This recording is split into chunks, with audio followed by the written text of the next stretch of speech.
nanin rubrub Jakur chuan nan eo ngai ko kadak medo em lag ri lok ko jino kelok poiren ira jong jong ko jalage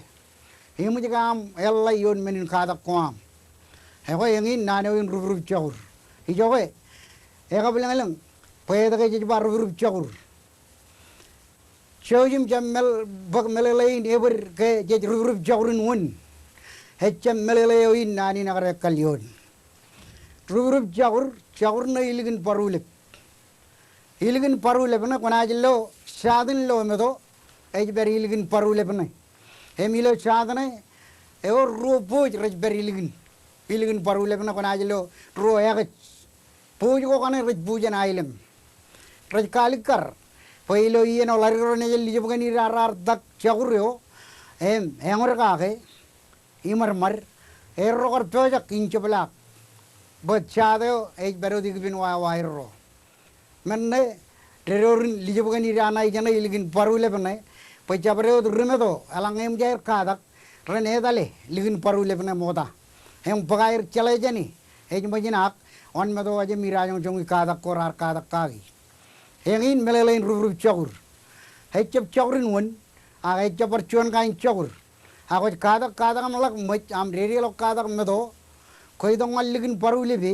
M लाले शादन लो में तो है जो मुझे ना लाले रेबल तक बोझ गई रो रजबेरी जब लेकिन परू ने एम चरगर नहीं एम यंगन ट्रितोरो रारबा अलग एरी लो आम खा तक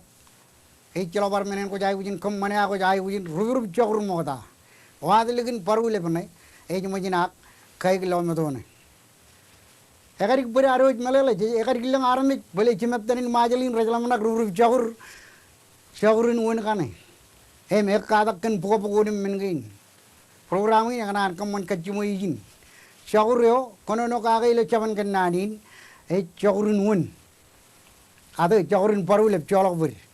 henna me cap Jakurin won melang ko yor kadak medo ipan remedo rane rajamin cap cironga jug nanin ciboy dok cuan paru le moda pojen kwalong ane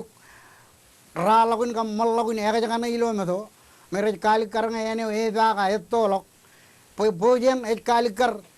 तो लोग नुआइन जनेने हो इजो यानी वो बेरिए कब तो लोग जनेने हो ये कालिकर लो मल्लोक को ना आन भोजन है हेंगना इल्गिन परू ने कुमनाज लो इल्गिन परू ने Jakur ने और रो भोज रज बेरिए चत परू ले चुन ये कोई शादे होने शादे आन रेयार आन रेलिक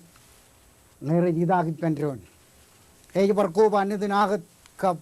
चूरन हो में एक चाइलो मरने होत प्रोग्राम ही नहीं करना